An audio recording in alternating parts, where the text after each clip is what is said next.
J'ai mis ça uniquement pour le plaisir des yeux, comme on dit au Maroc. C'est beau, hein? C'est pas une estampe, c'est une photo. C'est une photo que j'ai trouvée, je me suis dit, tiens, je la montrerai. Il y a comme une sortie de taverne.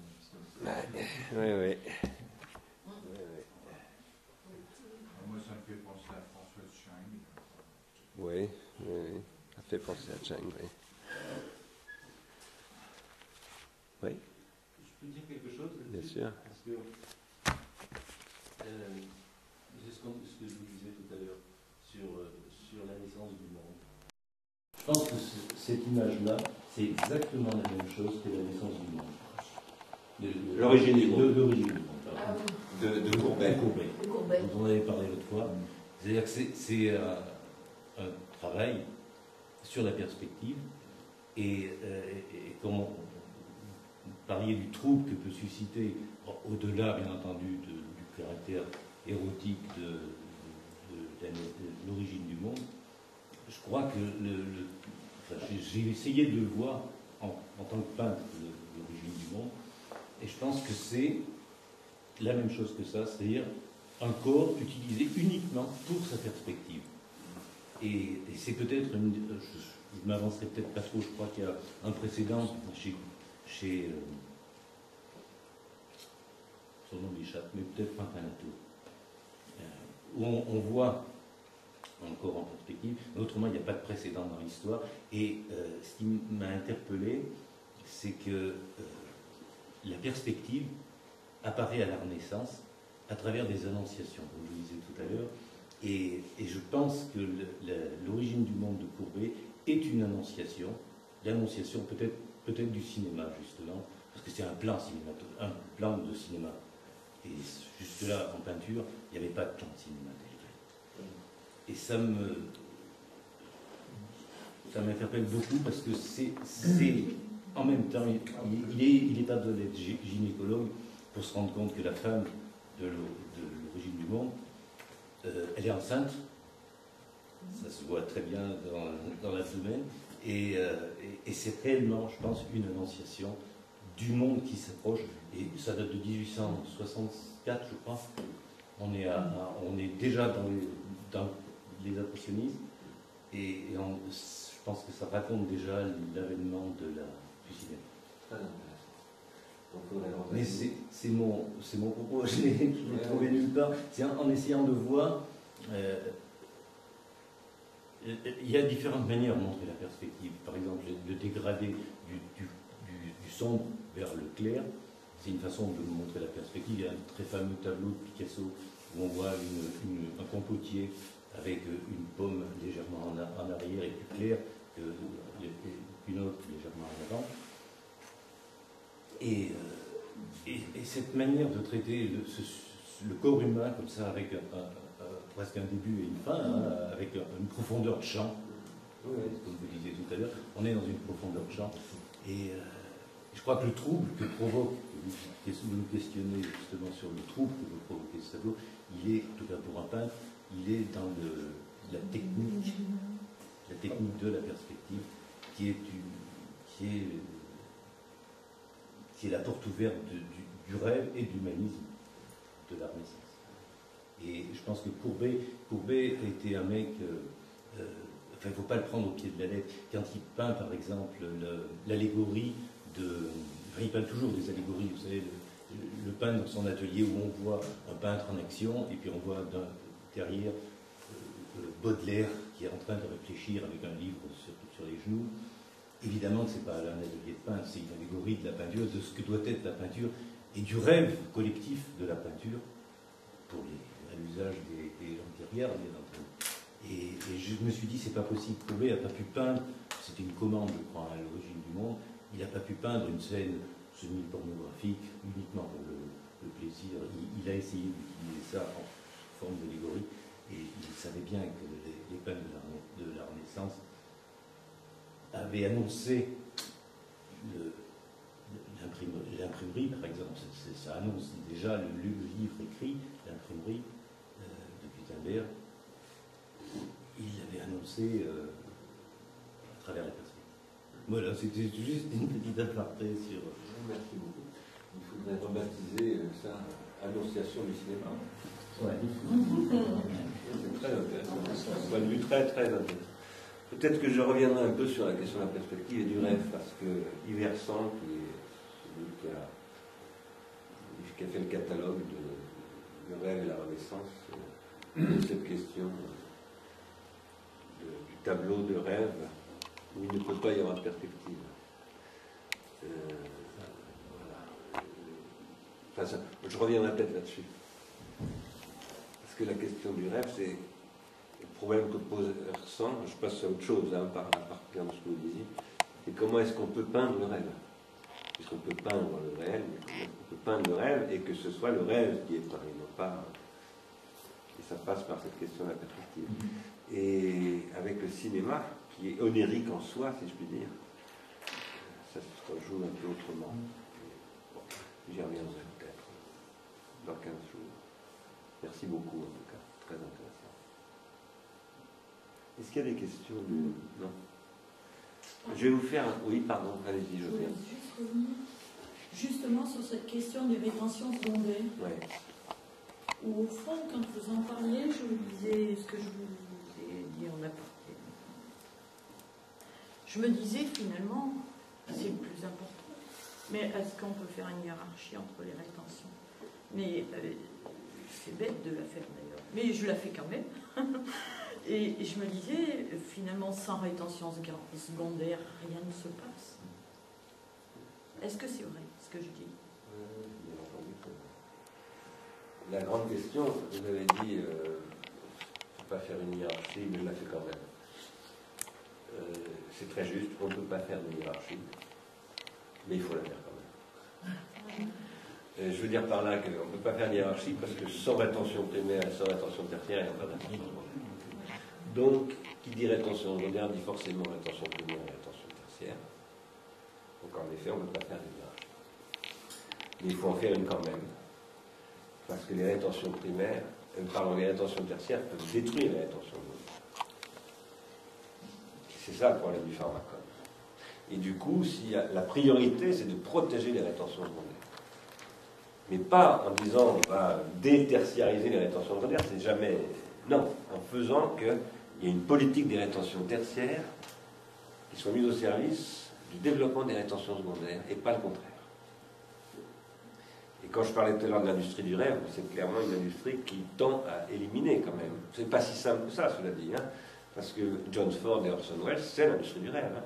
C'est des gens qui ont été produits par Hollywood. Et donc, ils ont produit du traumatype, pas simplement du stéréotype. Hein. Extraordinaire, même. Donc, voilà, on ne peut pas fonctionner avec des clichés, là, pour le coup, avec des stéréotypes non plus. Mais en tout cas, oui, votre question est extrêmement juste. La vraie question, c'est comment sauver les rétentions secondaires. Mais ça n'est pas en s'opposant à la rétention primaire, c'est en les intériorisant intelligemment. C'est pour ça qu'il faut regarder Close-Up, parce que je crois que c'est ça qui est en jeu dans Close-Up. Oui. En fait, le rêve, parce que les aborigènes parlent aussi du temps du rêve, le dream time. Le rêve aussi, c'est un temps de cerveau disponible quand on dort. Je veux dire par la fatigue, c'est aussi une retranscription de l'esprit aussi. En ce temps, je veux dire, la fatigue, c'est normal parce que la fatigue nous la faut. Et je veux dire, c'est comme si on avait un temps de cerveau disponible, je veux dire, à rêver. Ah oui, mais alors disponible pas dans le sens qui de TF1. Ah non, j'ai pas dit TF1, surtout pas. Alors justement, merci de faire cette remarque, c'est pas une question, c'est une remarque. C'est pas une remarque. Si, c'est une remarque. La poser en banalité. Mais ça me permet de vous lire quelque chose que je voulais vous lire et que j'allais oublier de vous lire, mais qui est exactement sur ce sujet. C'est dans un texte de Valéry qui s'appelle Économie de guerre de l'esprit. Des réserves du loisir. Du loisir rêve, pense, invente, développe les lueurs, combine les observations. De quoi résultent bien des conséquences qui ont transformé la condition humaine et nos rapports avec toute chose extérieure à tout le monde. Voilà, je voulais juste lire ça, et qui fait écho à ce dont vous parliez, à mon avis. Pourquoi est-ce que ça y fait écho? Ça parle de disponibilité, ça parle d'osium, de ce que on appelait autrefois l'osium, qui se traduit par le loisir, souvent. Mais ça ne veut pas dire du tout...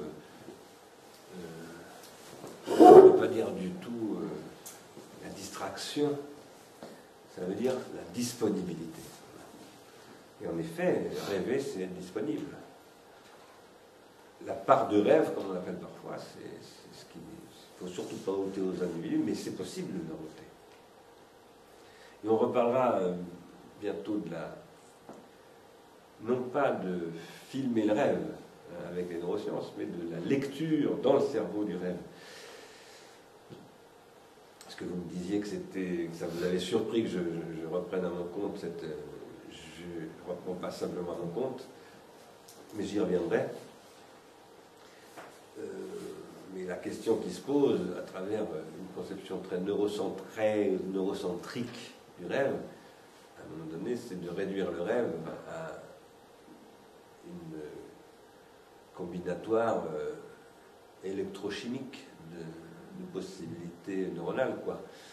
Une manière de minimiser la psychanalyse aussi. Bien entendu. Les lobbies pharmaceutiques poussent beaucoup par là. Bien entendu, tout à fait. Alors, c'est évidemment pas dans ce sens-là que je vais moi, mais pendant la pause, on en discutait. Moi, je considère qu'il faut prendre très au sérieux les neurosciences. Et il ne faut pas être ignorant de ce que vous venez de dire, c'est-à-dire du danger, non pas des neurosciences en tant que telles, mais d'une instrumentalisation des neurosciences, y compris par les neuroscientifiques, qui certains perdent totalement la limite de leur travail et se croient devenus tout-puissants, comme d'autres l'ont cru dans d'autres domaines à d'autres époques. Mais j'y reviendrai à cela.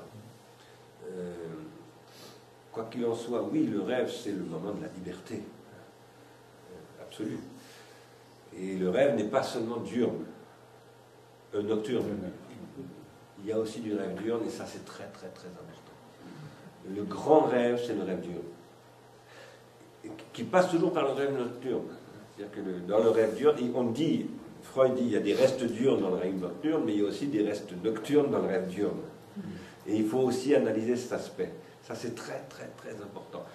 L'industrie du rêve, qui n'est pas simplement Hollywood ou tout ça, mais qui est l'organisation des dream makers, que j'évoquais tout à l'heure, cherche à court-circuiter tout ça, pour faire qu'on ne rêve pas de manière diurne par soi-même, c'est-à-dire qu'on ne pense pas par soi-même, mais que l'on rêve selon les prescriptions des dream makers. Je voulais surtout dire que c'était un temps de cerveau disponible pour nous-mêmes.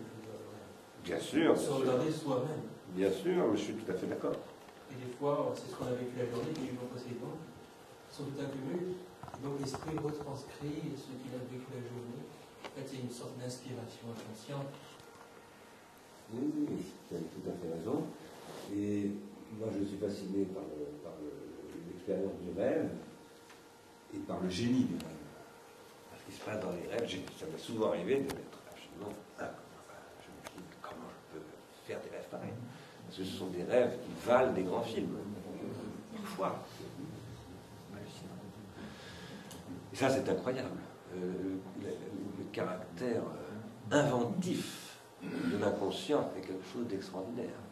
Avec les grands mouvements de caméra qui ont été mis en œuvre au XXe siècle, on les trouve dans ses propres rêves, souvent.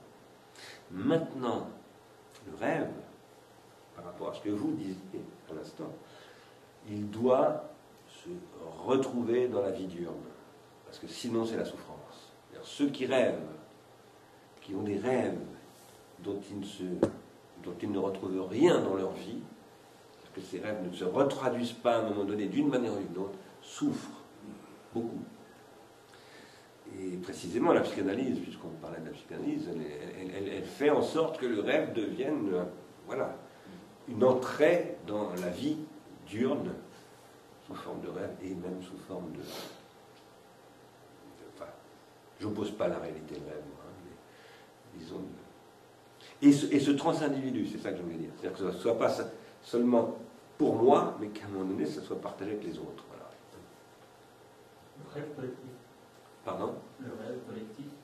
Oui, le rêve collectif, dont nous manquons tant en ce moment. Et donc nous allons vers le cauchemar collectif. Parce que quand il n'y a pas de rêve collectif, cauchemar collectif arrive. L'homme ne peut pas se passer de rêver. Donc s'il ne rêve pas collectivement, il produit un cauchemar collectivement. Je crois qu'on a besoin d'un dream time. Comme les aborigènes. Je suis d'accord. Alors je vais vous lire quelques notes de ce qu'on appelle maintenant les travaux dirigés de Pharmacon. D'abord, je vous annonce quelque chose à quoi vous n'assisterez pas ici directement, mais qui se passera dans, appelons ça le back-office des ateliers herméneutiques qu'anime Paul-Émile. Il va mettre en place l'algorithme Pharmacon. Il y a un algorithme qui va commencer à envoyer des messages aux pharmacologistes qui travaillent dans l'atelier herméneutique. Et qui vont leur dire « Ah, vous avez l'air de regarder tel cours comme un tel, donc vous devriez faire copain avec. » Ou bien, c'est de la traçabilité, hein, c'est la NSA d'Épineuil. On va fliquer à Épineuil, on va mettre un centre de surveillance, on va fliquer tous les gens qui sont sur Pharmacon. On va dire « Ah, ça me rappelle Josiane Mouton, ce que vous faites là. » Ou bien alors « Oh, mais vous avez l'air complètement en désaccord absolu avec Josiane Mouton. » Donc vous devriez... Voilà. Donc on va mettre en place un système comme ça, c'est parce qu'on va attaquer la constitution de groupe à partir des travaux qui se font en ce moment. On va commencer à attaquer les constitutions de groupe. Voilà. Alors, je vous fais un petit rendu à partir du rendu qui m'a été fait par Paul-Émile, et peut-être que Josiane complétera parce qu'elle assiste à ces travaux, ce qui n'est pas mon cas. Donc ce que me dit Paul-Émile, c'est que il a été question dans les derniers ateliers beaucoup de différences de niveau traumatypique. Vous avez bien compris que quand je parlais des traumatypes et des stéréotypes, ça renvoyait aux troubles. Hein, parce que dans les systèmes d'annotation en rouge, on appelle trouble. En principe, s'il y a un trouble qui est produit dans nos cours, c'est parce que ça active des traumatypes. Voilà, chez ceux qui sont troublés. Alors, Paul-Émile me dit à cet égard, Gaëtan, qui était ici cet été, là, à l'Académie d'été, qui suit tout cela, aimerait soulever des polémiques à partir de cette question des traumatypes, en particulier à propos de Freud.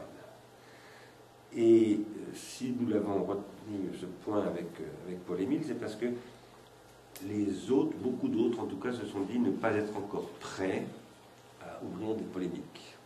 Ça c'est important.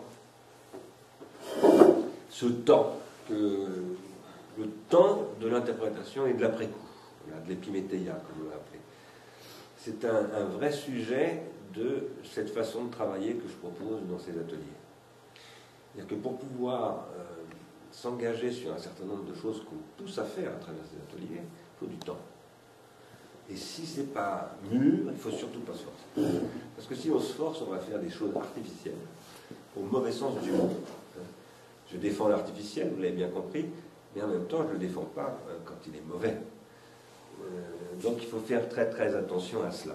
Ça, c'était un premier point. Deuxième point, une question qui a été posée par Josiane, s'agit-il ou non de faire un retour au tragique? Question que vous posiez, dit Paul-Émile. Vous voulez peut-être l'exposer, cette question? Non?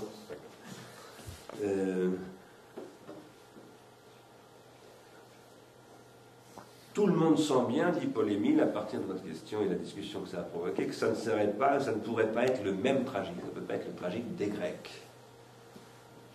Mais c'est une question qui parcourt les discussions. C'est drôle que vous ayez posé cette question, parce que j'ai écrit il y a un mois quelque chose précisément là-dessus. Pas du tout pour le cours, mais pour une conférence que je fais où j'essaye d'expliquer qu'il est évident qu'il ne s'agit pas de retourner au tragique des Grecs. Mais en même temps, c'est bien un retour au tragique quand même.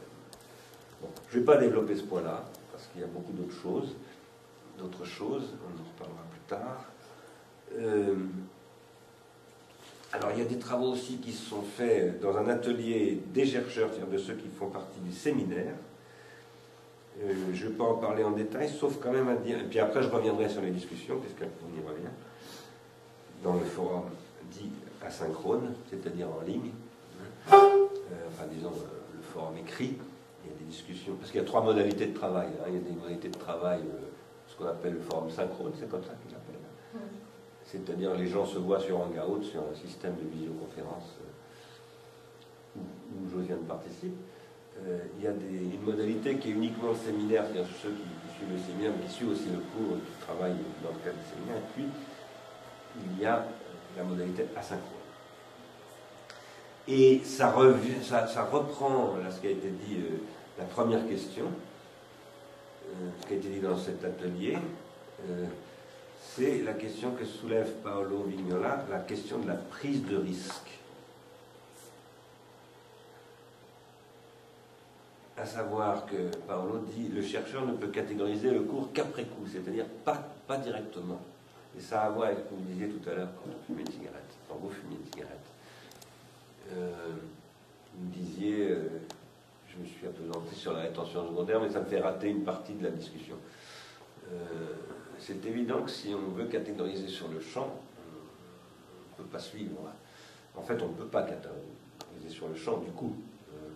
Même s'il faut catégoriser, il faut pré-catégoriser, comme dit Paolo. Ça amène le chercheur à proposer des proto-catégories, à revenir sur son travail une fois le cours terminé pour les corriger, les réinterpréter et les réévaluer. Bon, après, Anaïs Nani a posé des problèmes de généalogie du trouble. Elle a dit, par exemple, si on connaît très bien la pensée de Stigler, on n'a pas les mêmes troubles que si on découvre. Et du coup, c'est important d'inscrire ça dans une histoire, une généalogie.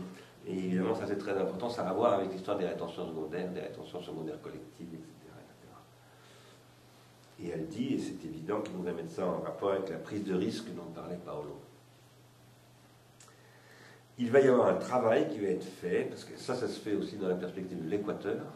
Les choses avancent avec l'Équateur, et donc on commence vraiment à constituer l'équipe en ce moment sur ces questions-là, parce que toutes ces questions, nous allons les rejoindre en Équateur. Ce qu'on est en train de faire ici, en fait, c'est une espèce de laboratoire pour mettre en place des modes d'enseignement dans l'enseignement supérieur équatorien qui s'appuient sur ces démarches-là. Alors, il y a une autre proposition qui a été faite très intéressante par Nadia Cortés, qui est une chercheuse mexicaine, qui va venir aussi en Équateur d'ailleurs. Elle proposait de faire à côté du cours, des comparaisons entre les lectures que je fais dans mon cours des textes de Platon et des lectures des textes de Platon par les étudiants eux-mêmes. Et de confronter les textes de Platon à mes interprétations. Ça, c'est très très intéressant. Alors après, il y a beaucoup d'autres questions très intéressantes qui ont été posées. Comme toujours, Josiane y est fort présente. Il y a aussi beaucoup Paolo et Noël Sens et Pauline. Une première question qui est très importante, c'était à propos du 4e cours, je crois, de Josiane. Quelle différence y a-t-il entre l'eidos, le phénomène et la consistance? Vous en parlez? Non. En fait, il n'y a pas de phénomène sans eidos. Pour qu'un phénomène puisse se phénoménaliser, c'est-à-dire m'apparaître, il faut que déjà je vise un eidos. Le eidos, c'est la visée de ce que, ou ça on l'appelle l'invariant du phénomène. Par exemple, je vois un rouge carmin, je vois un rouge vermillon, je vois un rouge prune, je vois un rouge bordeaux, etc. etc. Carmin et bordeaux, ça se rapproche pas mal. Il y a de la variabilité. Mais il y a un invariant, c'est rouge. Et donc l'eidos, il y a l'eidos rouge. Après on va me dire, oui mais ça c'est un carmin comme ci, ça c'est un carmin comme ça. Donc il peut y avoir un eidos qui se spécifie dans un autre eidos. C'est ça qui est un peu compliqué. Il y a des emboîtements d'eidés. Mais l'eidos c'est ce qui est visé. Et le phénomène, c'est ce qui donne accès à l'eidos. C'est ce que vous dites en réalité, hein, un petit peu plus loin, Josiane. Vous en faites l'hypothèse, mais vous avez bien raison. Alors vous dites, mais alors qu'est-ce que c'est que la consistance? Mais je crois que vous y répondez aussi, d'ailleurs je vais dire ce que vous avez dit après. La consistance, c'est ce qui n'existe jamais. C'est-à-dire, le rouge pur, on ne trouverait jamais. Ça n'existe pas, le rouge pur. Mais ça consiste. Tous les rouges consistent dans le rouge pur. Mais aucun rouge n'est un rouge pur. Tous les rouges sont impurs. Et la consistance, c'est ce qui fait que, comme ce qui n'existe pas, c'est ce qui unifie les rouges. Alors vous allez dire, ben, c'est l'eidos. Ben non, pas exactement l'eidos. L'eidos est consistant, il n'existe pas l'eidos. Mais la consistance, c'est pas seulement l'eidos, c'est ce qui concerne ce qui n'existera jamais. Ça existe le rouge. Mais la justice, ça n'existe pas. Le rouge, ça existe. Je ne dis pas que... il y a du rouge. Il y a du rouge.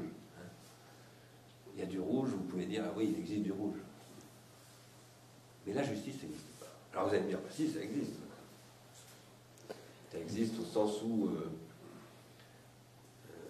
il y a des gens qui sont plus justes que d'autres. Oui, mais on est juste, mais c'est jamais complètement juste. Vous pourriez me dire, on n'est jamais complètement rouge. C'est vrai.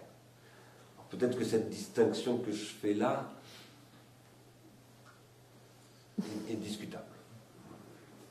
Ce que je veux dire simplement en disant ça, je vous donne tout de suite la parole, ce que je veux simplement dire en disant cela, c'est qu'il y a des consistances qui n'existent manifestement pas. C'est-à-dire l'objet du désir qui infinitise son objet, qui en fait Caroline la plus belle femme du monde, je ne sais pas quoi, n'existe pas, c'est pas vrai. Mais il y a un passage à la limite qui fait que dans l'investissement de l'objet du désir, eh bien cet objet tout à coup est projeté dans un champ de consistance qui n'existe manifestement pas. Et y compris celui pour qui ça se passe, le sait très bien, mais il s'en fout complètement. Il s'en fout complètement parce que c'est l'objet de son désir. Et son problème, c'est pas que ça existe, c'est que ça s'infinitise. Et c'est que ça dépasse ce qui existe. Comme je dirais dans une langue banale, qui n'est pas si banale que ça en réalité, ça dépasse l'entendement. Je dis ça parce que chez Kant, l'entendement, c'est le concept tel qu'il permet d'analyser ce qui existe, tandis que la raison va au-delà de l'entendement. Donc la raison, c'est ce qui dépasse l'entendement chez Kant. Ça ne veut pas dire qu'elle est en contradiction avec, hein, mais elle va au-delà. Elle ne peut jamais être en contradiction avec l'entendement, mais elle va au-delà de l'entendement. Oui. Oui, toujours sur ce sujet. Est-ce que une partie du problème ne vient pas qu'il y a un temps de réponse, je dirais, entre la perception et la conscience? Vous disiez que j'entends ce que je veux bien entendre, et je me suis surpris hier en écoutant une chanson à la radio, en m'apercevant que finalement je me chantais cette chanson, et que je n'écoutais pas ce que la radio envoyait, mais ce que mon cerveau voulait bien que j'entende. Et ce problème de perception vient de là. Est-ce que consciemment, on arrive bien à prendre conscience des choses, finalement? Et qu'il y a toujours cette difficulté qui fait qu'on est en retard, qu'on se trompe, qu'on se mélange les pinceaux et compagnie. Tout à fait d'accord avec vous. Je suis tout à fait d'accord avec vous, sauf que je ne dirais pas que c'est une question de temps de conscience. Je dirais que c'est une question de phase de la conscience plutôt que de temps. Ce que je veux dire par là, c'est que parce qu'il y a beaucoup de gens qui travaillent aujourd'hui sur les temps de retard, tout simplement, y compris le circuit électrique du cerveau, vous voyez ce que je veux dire. Et je crois que ça ne se traduit pas du tout à cela. Alors, je ne dis pas que c'est ce que vous vouliez dire, mais en tout cas, il y a beaucoup de gens qui entendraient comme cela. Ça renvoie à ce que disait Josiane aussi à la pause. Je ne peux vraiment recevoir que ce que mes rétentions secondaires me permettent de recevoir. Ah, c'est absolument irréductible. Maintenant, à chaque fois que quelque chose de nouveau m'arrive, je réorganise toutes mes rétentions secondaires. Ça, c'est le point très important. Les rétentions secondaires sont liées les unes aux autres dans un système très dynamique, Et une chose peut tout déplacer. Vous voyez ce que je veux dire? Comme un pion peut changer la phase d'une partie au jeu d'échecs. Tout peut changer à cause du déplacement d'un truc. Eh bien, dans l'âme, les rétentions et les protensions, dans les spirales que je prends tout à l'heure, c'est comme ça aussi. Donc vous avez un petit truc qui bouge, hop, et tout bouge. Absolument, tout bouge. Donc voilà, je suis tout à fait d'accord avec vous. C'est une question d'avance et de retard, dont parle d'ailleurs très bien Paul Valéry. Par ailleurs, Gilbert Simondon dit on ne peut jamais connaître l'individuation, parce que connaître l'individuation, qu'est-ce que c'est?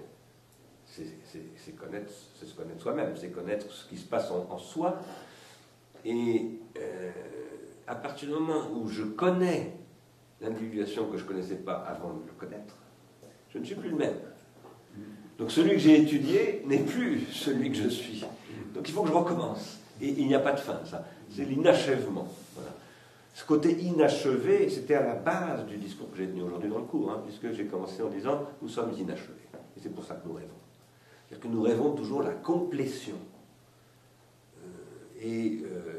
La complétion, y compris au sens des moitiés dont parle le banquet, dans le discours sur l'amour, c'est-à-dire l'amour, c'est les deux moitiés qui veulent s'unir, etc. Voilà, donc oui, c'est vraiment ça la question. Mais il n'y a pas de solution, ça se déplace en permanence. Alors, c'était un subtil moyen de replacer ma phrase qui avait interpellé Josiane il y a 3 semaines maintenant, sur le fait que pour compenser cette impossibilité à tout maîtriser, je fais très confiance à mon subconscient. Vous avez raison. Ben, on n'en prend pas assez de conscience, je dirais, sur le subconscient. Voilà, c'est ça. C'est pas le tout de vouloir absolument maîtriser consciemment les choses. Moi, je me rends très bien compte que je pédale dans la semoule au bout de 5 minutes quand vous parlez, parce que je ne suis pas au même niveau. Alors, voilà. Mais je me persuade que je ne suis pas que ma conscience. Et malheureusement, je trouve que, y compris dans les médias ou autres, on veut vous faire croire qu'il n'y a que ce que vous touchez qui est vrai, il n'y a que ce que... Je ne suis pas du tout métaphysicien, c'est pas mon truc, mais néanmoins, et je suis plutôt très freudien pour le coup, il nous a ouvert une porte énorme. Et quand je disais que malheureusement les lobbies pharmaceutiques avaient tendance à écraser ça, là on est face vraiment à une notion commerciale, c'est qu'aujourd'hui, malheureusement, on essaie de vous faire croire que vous n'êtes plus malade, mais que vous êtes un patient, et que si vous prenez la bonne pilule, vous n'êtes plus malade, et que si par malheur vous avez oublié de prendre la pilule, vous n'êtes plus un malade, mais vous êtes un délinquant. Voilà. Et c'est démolir Freud, quoi, finalement. Donc, moi, je réagis à ça. Quoi. Je suis absolument d'accord avec vous, mais vraiment complètement d'accord avec vous. Qu'est-ce que vous appelez subconscient? Parce que c'est une espèce de mot qui me traverse l'esprit, qui va entre l'inconscient, le subconscient, le pas conscient. Alors, on va l'appeler le pas conscient. Non, parce qu'il y a le préconscient chez Freud. Alors là subconscient. Je rentre dans des brumes.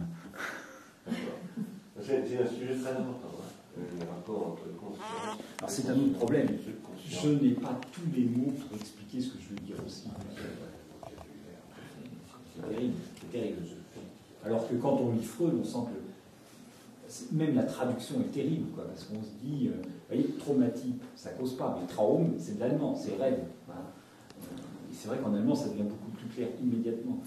Freud, c'est comme Lacan d'ailleurs, un furieux de la précision du terme, ce qui le rend parfois un peu difficile à dire. Mais voilà, et moi j'ai pas ça. Donc après on est obligé de patouiller avec ce qu'on n'a pas. Très bien, merci beaucoup. Très très bien. Je patouille. Je continue avec Josiane qui dit « Quand Ménon fait la liste des gens vertueux, il décrit des phénomènes, point d'interrogation. Mais alors, qu'est-ce qui différencie l'aïdos de la consistance ?» C'était la question. Elle dit « Je crois que ça y est, la consistance, c'est ce qui remplit l'aïdos, c'est le phénomène, c'est ce qu'il donne à voir. Non ?» Ben oui, je suis tout à fait d'accord. Ouais. Absolument d'accord. Tout à fait d'accord. Alors, il y a eu beaucoup de remarques de Noël Sens qui a posé des questions très intéressantes sur la rétention tertiaire, le concept de rétention tertiaire. Elle dit, quand je crois saisir ce concept de rétention tertiaire, il s'avère qu'il s'éparpille en une multitude de possibles, techniques, entre parenthèses et points d'interrogation, ce qui me rend de moins en moins sûr de ce que désigne dans son ensemble le concept de rétention tertiaire. Qu'est-ce qui distingue la rétention tertiaire numérique et la rétention tertiaire littérale? Les rétentions tertiaires numériques n'absorbent-elles pas les rétentions tertiaires littérales? Alors, bon, il y a plein de questions comme ça, je ne vais pas rentrer dans le détail, parce que sinon ça va nous prendre trop de temps, on est déjà en retard. Mais, premièrement, d'abord, oui, c'est compliqué la rétention tertiaire. Il y a toutes sortes de quand je dis un silex taillé, c'est déjà une rétention tertiaire. Un mot, dans la mesure où c'est une rétention secondaire collective supportée par des objets, c'est pas une rétention tertiaire, mais ça a à voir avec la rétention tertiaire. Quand je parle de rétention tertiaire littérale, qui sont un peu différentes des rétentions tertiaires que sont les outils, oui, c'est compliqué. Il y a toute une variabilité. Voilà.